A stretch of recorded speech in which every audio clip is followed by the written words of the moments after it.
नमस्कार मित्रांनो, मी तुमचा सप्यान ब्लॉग. सकाळ सकाळ उठलं बा, आलं आंघोळीला पाणी ठेवायला. पाणी ठेवलं आता तुमचं रमजान तर चालू आहे, पण मी इथं आले म्हणून तुमचं काही ठेवलं नाही. नमाज पंचमीच्या ऍडव्हान्स मध्ये हार्दिक शुभेच्छा. काय असं तुटला तर पडतोच काय, टस्कर काय कळालं नसत्यानं बांधलेला हो. कडक मध्ये आवरून घेतलं बघा.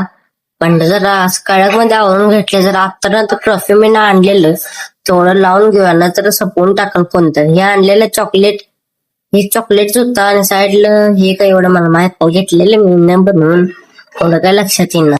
त्याला आलं बघा, कोळसा टाकला. पप्पाने सांगितलं ना मला नाश्ता मारायला. नाश्ता मारायच्या वेळी कोळसा टाकून घेऊया म्हणली. असं खट्टपैकी राईस मारून घेतला बघा, लवकर नाश्ता करून घेऊया. पप्पाने सांगितलं एवढं नारळ पण फोडून आणि त्यातलं पाणी सगळं काढून घ्यायला. मी 2 मिनिटं असं छाट्याच काढून घेऊया. तोपर्यंत पप्पाने इथलं सोलकढी खट्टे बनवून घेतली बघा. म्हणला ते जरा उकडा लागाय, जरा काहीतरी पिऊन घेऊया. आलं बघा दुकानावर थंड मसाला दूध पिऊन घेऊया म्हणलं. आलं मसाला दूध सांगितलंय, प्यायला स्टार्ट केलं बघा. तोपर्यंत लक्षात आलं माझ्या गाडी धुवायची होती, लई घाण चालते, लवकर पिऊन जाऊया तिथे म्हणले. बघा शॅम्पूनं मारायला स्टार्ट केलं. जरा तर मस्त आजचा ब्लॉग आवडला असेल लाईक फॉलो कमेंट करून जा भावानं.